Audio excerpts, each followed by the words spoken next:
O vídeo já vai começar, mas antes, não se esqueça de se inscrever e ativar as notificações. Graça e paz, irmãos. Que bom que estamos juntos mais uma vez para ouvir e aprender da palavra do Senhor. Sejam todos muito bem-vindos e bem-vindas aos irmãos que estão aqui no templo. Que Deus abençoe e nos conceda uma noite de aprendizado da sua boa palavra. O nosso texto de hoje está no livro do Êxodo. Livro do Êxodo, capítulo 14. Nós vamos ler do primeiro verso ao verso 14.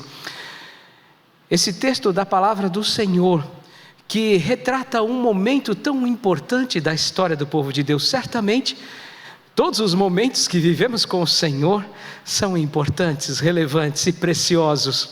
Mas o livro do Êxodo trata de uma história de grandes acontecimentos. O quanto este livro é importante para nós.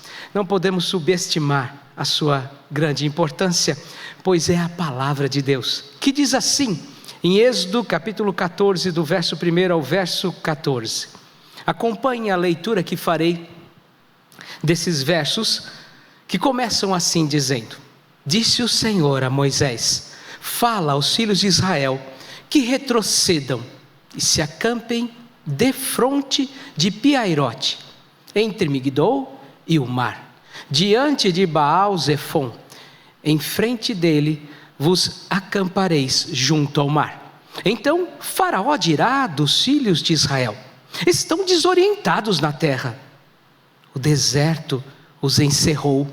Endurecerei o coração de Faraó, para que os persiga, e serei glorificado em Faraó e em todo o seu exército, e saberão os egípcios que eu sou o Senhor. Eles assim o fizeram. Sendo, pois, anunciado ao rei do Egito que o povo fugia, mudou-se o coração de Faraó e dos seus oficiais contra o povo, e disseram: Que é isto que fizemos, permitindo que Israel nos deixasse de servir? E aprontou o Faraó o seu carro, e tomou consigo o seu povo, e tomou também 600 carros escolhidos, e todos os carros do Egito, com capitães sobre todos eles. Porque o Senhor endureceu o coração de Faraó, rei do Egito, para que perseguisse os filhos de Israel. Porém, os filhos de Israel saíram afoitamente. Perseguiram-nos os egípcios, todos os cavalos e carros de Faraó, e os seus cavalarianos, e o seu exército, e os alcançaram acampados junto ao mar, perto de Piairote, defronte de Baal-Zefon. E chegando Faraó, os filhos de Israel levantaram os olhos, e eis que os egípcios vinham atrás deles, e temeram muito. Então os filhos de Israel clamaram ao Senhor. Disseram a Moisés: Será por não haver sepulcro no Egito que nos tiraste de lá, para que morramos neste deserto? Por que nos trataste assim, fazendo-nos sair do Egito? Não é isso que te dissemos no Egito? Deixa-nos para que sirvamos aos egípcios? Pois melhor nos fora servir aos egípcios do que morrermos no deserto. Moisés, porém, respondeu ao povo: Não temais, aquietai-vos, e vede o livramento do Senhor, que hoje vos fará. Porque os egípcios que hoje vedes, nunca mais os tornareis a ver.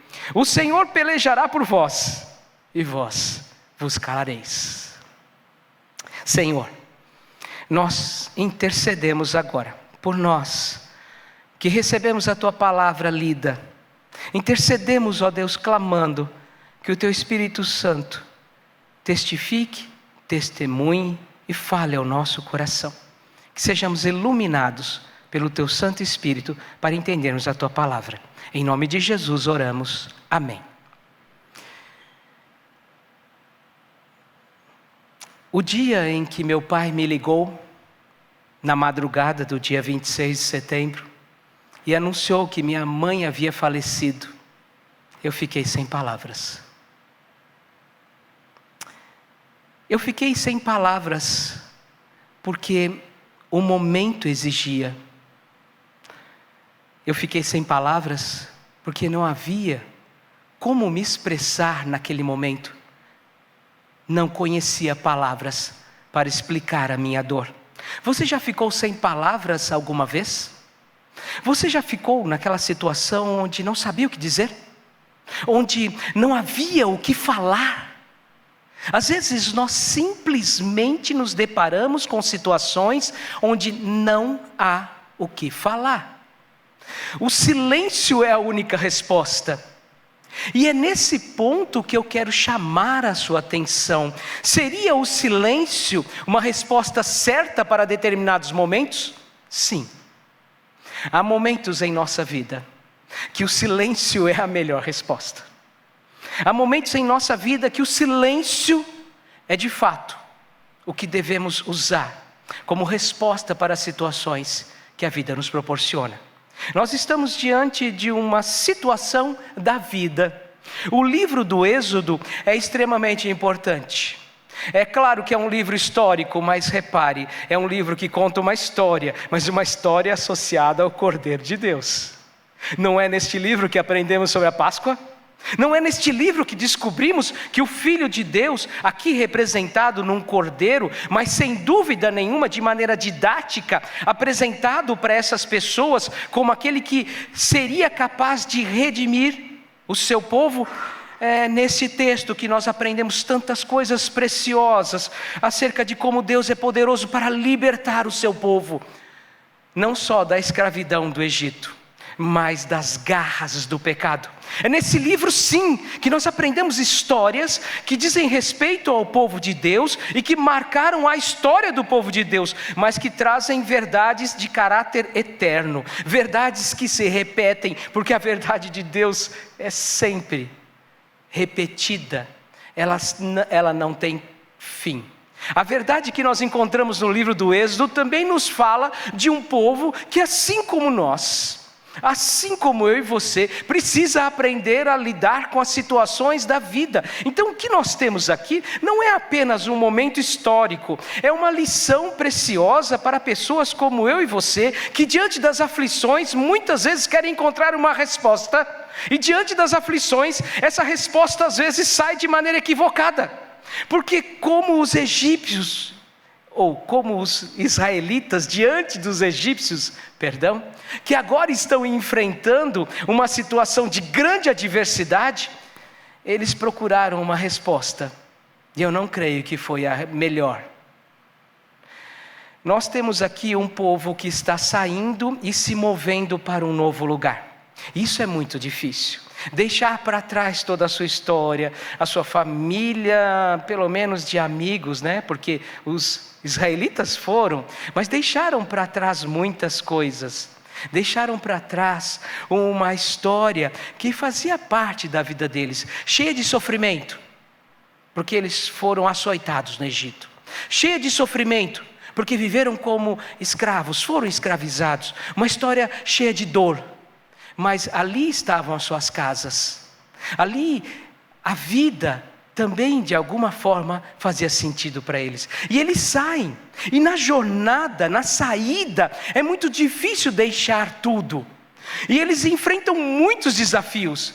Eles passam pelas 10 pragas, eles se deparam com o mar diante deles, há muitos obstáculos. E agora eles olham para trás, e mais um obstáculo se apresenta. Eles percebem que Faraó vem vindo com o seu exército, e eles sabiam exatamente o poder desse exército. Eles sabiam que não podiam duvidar da crueldade de Faraó. Eles experimentaram isso por séculos no Egito. Por séculos no Egito, eles experimentaram o quanto o povo egípcio era capaz, inclusive, de vencer guerras, pois era a maior nação da época. Eles eram poderosos, estavam armados, e agora eles estavam perseguindo o povo de Deus.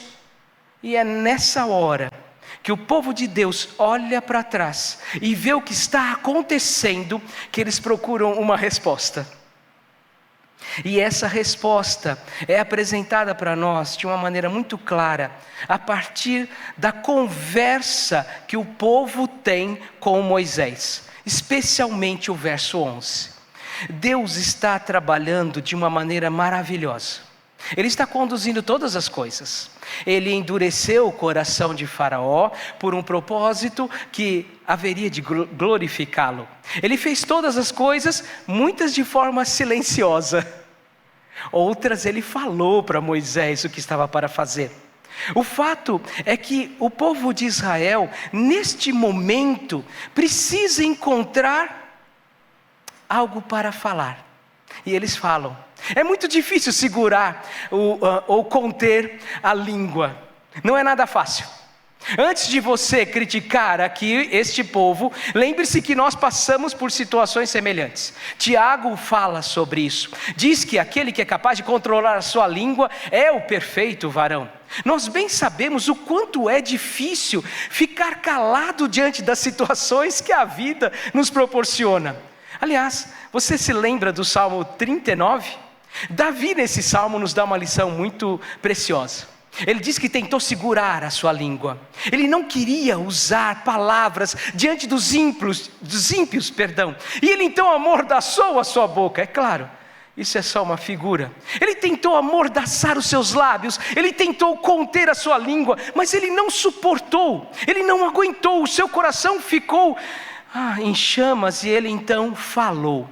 A diferença é que no Salmo 39, Davi fala com Deus, e aqui nós temos pessoas falando contra Deus.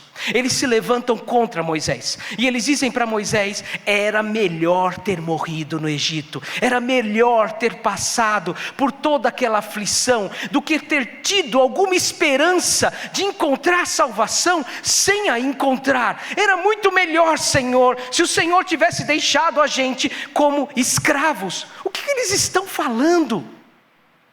O que esse povo está dizendo? Eles estão falando contra Moisés e contra Deus. Os teus planos não estão certos, Senhor. A maneira como o Senhor está fazendo as coisas não está correta. E o nome disso é murmuração. Eles vão murmurar. Eles vão derramar toda a sua murmuração. Porque às vezes, quando a dor bate na nossa porta, quando o sofrimento parece ser inevitável, nós murmuramos. E aqui você tem a primeira lição, meu querido amigo e minha amiga que me ouve, você que está aqui conosco. Quando a murmuração se levantar, prefira o silêncio. Entre a murmuração e o silêncio, escolha o silêncio. O povo de Israel perdeu a chance de ficar calado. Eu já murmurei, eu não sei você, mas eu confesso que já passei por este mal. Eu havia sido transferido de um presbitério para outro, fiz isso apressadamente, então cheguei numa casa que ainda precisava de reformas, num lugar bem distante da minha família, bem distante dos meus amigos. Eu estava quase me sentindo como esses israelitas, deixando para trás tudo. E eu cheguei nessa nova cidade, nesta casa que ainda precisava de cuidados. E um dia à noite, logo depois que fizemos a nossa mudança, durante a noite eu senti alguma coisa andando na minha perna. Eu senti que tinha unhas. E eu cheguei para minha esposa e falei: querida esposa Sandra, alguma coisa andou na minha perna. E eu falei isso bem assustada. Ela olhou para mim assim, quase que dizendo com o seu olhar: seja homem. Eu nem tive coragem de falar mais nada. Eu simplesmente fui dormir no sofá. Não tinha mais coragem de ficar naquela cama. Alguns dias depois, passados alguns dias, minha esposa e meu filho estão na cozinha e de repente começam a gritar: um rato, tem um rato aqui. Bom, eu descobri de quem eram aquelas unhas. Eu estou rindo agora, mas eu murmurei. Eu falei: Deus, por que o Senhor fez isso? Por que o Senhor me tirou da minha casa? Eu estava tão bem lá. Por que o Senhor me trouxe para cá? Por que o Senhor fez isso? Eu murmurei, irmãos. Eu murmurei e eu não fiz isso sozinho. Assim como nesse texto, eu tive auxílio. Eu acho que a gente sempre tem auxílio de alguém que quer murmurar conosco. Fizemos isso juntos, eu, minha esposa, meus filhos. Eu estava naquele lugar havia 15 dias, mas depois do rato, nós começamos a planejar como seria o nosso retorno para fugir daquele lugar. O povo de Israel murmurou. Eles perderam a oportunidade de ficar calados. Deus estava fazendo tudo certo, como Ele sempre faz. Ele não falha nas suas ações, Ele não falha no seu agir, Ele jamais toma a direção equivocada. Ele sabia exatamente o que estava fazendo, mas o povo não conseguiu conter os seus lábios nem a sua língua, e eles murmuraram. Então, por favor, aprenda. Eu também tenho que aprender isso. Entre a murmuração e o silêncio, escolha o silêncio. Quando a murmuração se levantar, escolha o silêncio. Para corrigir essa situação é só com a palavra de Deus, sempre assim. No próximo verso, que é o verso de número 13, depois de toda a murmuração, depois que o povo disse que seria melhor morrer no Egito, como se a morte fosse o caminho, depois que disseram que era melhor serem escravos, como se a escravidão fosse o melhor caminho, depois de falarem para Moisés, nós te avisamos, hein? Nós dissemos. Deus então fala, verso 13, Moisés, porém, respondeu ao povo. E Moisés faz isso pela própria autoridade de Deus. Este capítulo começa com Deus conversando com Moisés, dizendo para Moisés exatamente o que ele estava fazendo, a maneira como faria, todos os detalhes. Nós temos aqui um privilégio enorme, todo filho de Deus tem, porque ele tem a palavra do Senhor, sempre dizendo para nós, de maneira diferenciada, o que Deus está fazendo. E Deus então fala por meio de Moisés. Moisés é aqui o seu servo, é a boca de Deus, que diz assim: respondeu ao povo, não temais, aquietai-vos. Vocês estão falando demais. E vede o livramento do Senhor que hoje vos fará. Porque os egípcios que hoje vedes, nunca mais os tornareis a ver. O Senhor pelejará por vós, e vós vos calareis. Quando Moisés começa a falar com esse povo, ele tenta acalmar este povo. Ele tenta de alguma maneira trazer a palavra de Deus para que esse povo entenda que o que Deus está fazendo é perfeito, é minuciosamente planejado. A mente do ser humano sequer pode compreender como Deus faz isso, como Ele endurece o coração de Faraó e ao mesmo tempo é Faraó que toma as decisões. Como Deus age desta maneira? Porque Ele governa e Ele sabe o que Ele está fazendo. Então Moisés aqui fala para o povo: observem o que Deus está fazendo, vejam o que Deus está fazendo. Toda essa situação vai chegar ao fim. Vocês nunca mais verão esses egípcios. Sabe todo aquele sofrimento? Sabe aquele chicote? Sabe aquela dor? Sabe aqueles seus filhos que você muitas vezes viu sofrerem nas mãos dos egípcios? Isso não vai acontecer mais. Sabe tudo que vocês passaram? Sabe as humilhações, as dores vão acabar. Pela simples razão de que Deus vai pelejar por vocês. Quando Deus peleja, a nossa melhor resposta é o silêncio. Por isso, se você tiver que escolher entre a peleja de Deus e o silêncio, escolha ficar em silêncio. Porque algumas pelejas não são nossas, de maneira nenhuma. Algumas das nossas lutas, nós tomamos essas lutas para nós, mas nós bem sabemos que elas são de Deus. E mais uma vez, nós podemos nos lembrar dos Salmos de Davi, que muitas e muitas vezes falam de Deus pelejando por ele.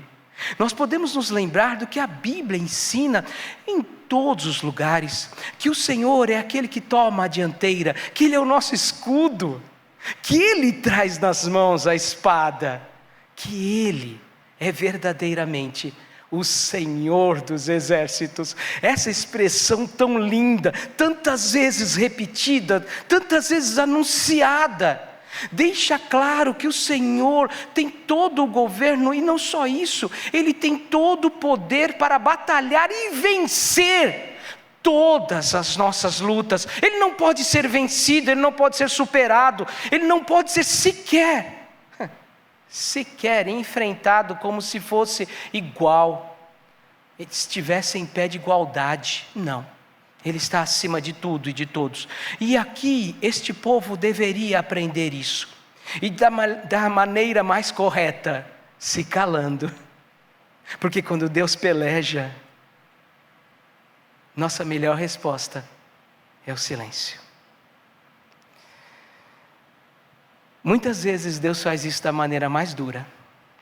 Às vezes Ele tem que nos calar. E não tenha dúvida que essa palavra aqui é se calar. Significa que o povo não pegaria em armas? Claro. Significa que o povo não tomaria as suas armas para enfrentar os egípcios? Sim. Significa que eles não teriam que pelejar? Claro que sim. Mas se você fizer uma pesquisa rápida nesta palavra, ela aparece muitas outras vezes na Bíblia, e em todas elas, ou na grande maioria delas, aponta para o silêncio, para o se calar mesmo, para você simplesmente fechar os seus lábios. Deus precisava fazer isso com o povo, porque eles falaram demais. Às vezes Deus faz isso conosco. Para essa cidade onde eu fui, e me tornei pastor por 5 anos, depois da experiência com o rato, as coisas mudaram. Eu comecei a servir na igreja, e Deus me abençoou muito, e eu louvo simplesmente o nome de Deus por isso. Eu posso garantir para vocês, foram os melhores 5 anos da minha vida. Eu tenho certeza, Deus me calou, porque eu falei demais. Meus queridos amigos, se Deus está pelejando, cabe a nós o silêncio. Nós aprendemos com esse texto lições muito preciosas para o nosso cotidiano. Como eu disse, não é tão somente um texto histórico, ainda que seja. Tem um fundamento histórico, tem coisas que vão acontecer, ou que aconteceram aqui no livro do Êxodo, que não vão se repetir mais. Eu creio que muitas. Não sei se Deus vai novamente enviar 10 pragas ou vai abrir o mar vermelho. Não sei, não há nenhuma promessa a esse respeito. Mas o que eu tenho certeza é que este povo que murmurou não é diferente de nós. Porque a murmuração continua a querer nos incomodar e se levantar. Então a lição desse texto para nós, ela ainda é importante e sempre será, de geração em geração, até que Deus cumpra todas as coisas. Esse texto não nos ensina que nós devemos se calar e não pregar o Evangelho, que nós devemos simplesmente ficar calados e deixar todas as coisas acontecerem. Então quer dizer que eu devo me calar o tempo todo e simplesmente de maneira impassível ou inerte aguentar todas as coisas? Não, esse texto é muito claro. Quando a murmuração se levantar, eu digo para mim mesmo, o silêncio é melhor.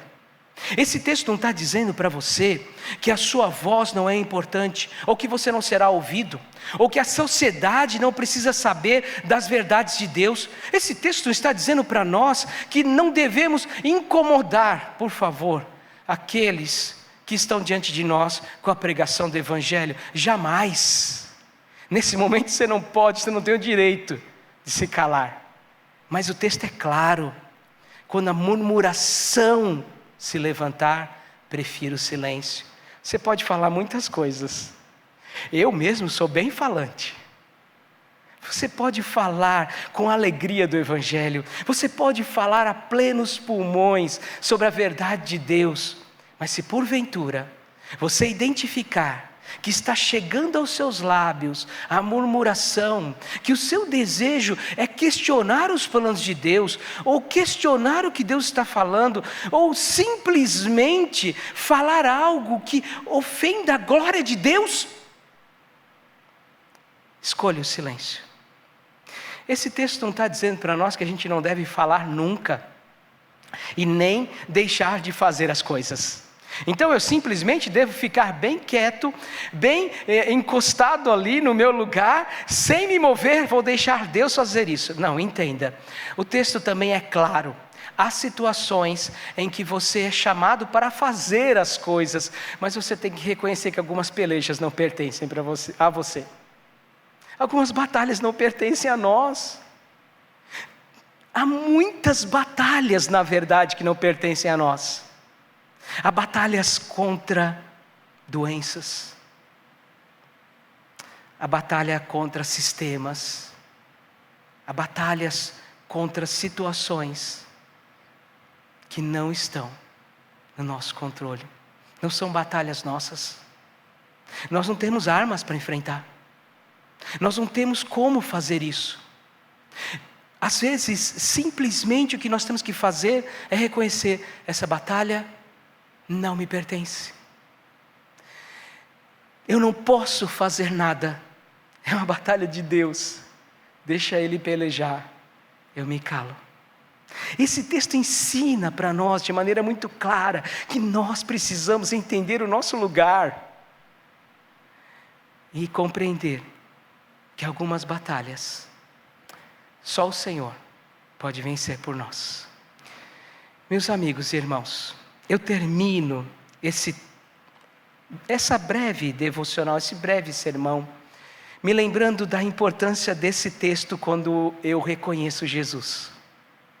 Quando eu insiro Jesus nessa história toda, a luz se torna mais clara e muito maior.